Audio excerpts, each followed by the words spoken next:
مفکر پاکستان علامہ محمد اقبال کے 141ویں یوم پیدائش کے موقع پر پاکستان کونسلیٹ برمنگھم میں ایک تقریب کا انعقاد کیا گیا، جس میں کمیونٹی کے عام شخصیات نے بھرپور شرکت کی اور علامہ اقبال کے فلسفے پر روشنی ڈالی۔ ان کا مزید احوال بتا رہے ہیں برمنگھم سے عابد کاظمی۔ فلاحی تنظیم الف اور تحریک استحکام پاکستان کے مشترکہ اشتراک سے علامہ محمد اقبال کے 141ویں یوم پیدائش کے حوالے سے برمنگھم کونسلیٹ میں ایک تقریب کا انعقاد کیا گیا۔ اس موقع پر consul general of Pakistan Ahmed Ismail, vice consul general of Pakistan Sardar Muhammad Khattak, barrister Mirza Rashid, Raja Ishtiaq Khan, Iftikhar Ahmed Jugnu, Shehla Khan, Irfan Butt سمیت دیگر نے اظہار خیال کیا۔ تیرے عشق کی انتہا چاہتا ہوں، میری سادگی دیکھ کہ میں کیا چاہتا ہوں۔ آج ہم سب یہاں پر پاکستان کونسلیٹ برمنگھم میں جمع ہوئے ہیں، جہاں پر ہم اقبال ڈے جو ہے وہ سیلیبریٹ کر رہے ہیں، اور اقبال کسی بھی تعارف کے محتاج نہیں ہیں۔ علامہ اقبال وہ شاعر ہیں جنہوں نے برصغیر پاک و ہند کے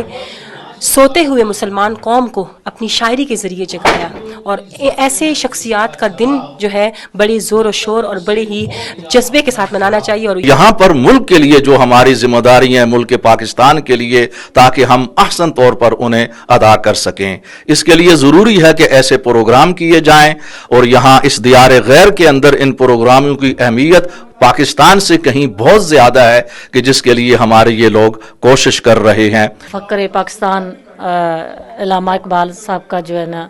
آج ڈے ہے، ان کی نسبت سے آج یہ ایک بہت اچھا پروگرام یہاں ہمیشہ کی طرح ہر سال کی طرح انعقاد ہوا ہے، اور یہ بڑی خوش نصیبی ہے کہ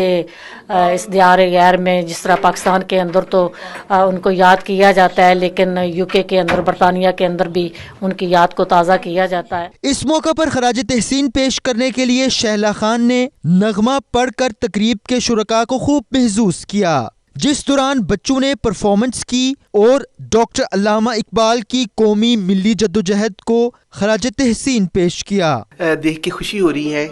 اقبال کو سمجھنے کے لیے عام بندہ تو اقبال کو نہیں سمجھ سکتا، لیکن ہمیں کوشش کرنی چاہیے اور ہمیں فخر کرنا چاہیے کہ ہمارے آباء اجداد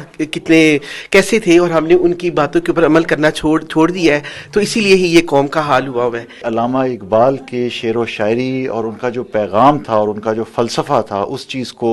یہاں پہ کلیریفائی کر رہے ہیں اور بتا رہے ہیں کہ ان کا پیغام جو کہ خودی کا پیغام ہے، اور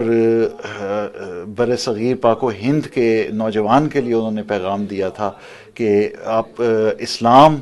اور مسلمان ہونے کے اوپر فخر کریں۔ اس موقع پر میڈیا کونسل جنرل احمد اسماعیل، شہلا خان، ڈاکٹر خالد اور دیگر نے 92 نیوز سے گفتگو میں کہا کہ علامہ اقبال اور قرآن کا آپس میں ایک گہرا رشتہ ہے، جس کی وجہ سے ہم اپنی آنے والی نسلوں تک علامہ اقبال کی تعلیمات پہنچانا چاہ رہے ہیں۔ تقریب کے اختتام پر پرفارمنس پیش کرنے والے بچوں میں انعامات بھی تقسیم کیے گئے۔ رپورٹنگ ٹیم کے ہمراہ عابد کاظمی، 92 نیوز، برمنگھم۔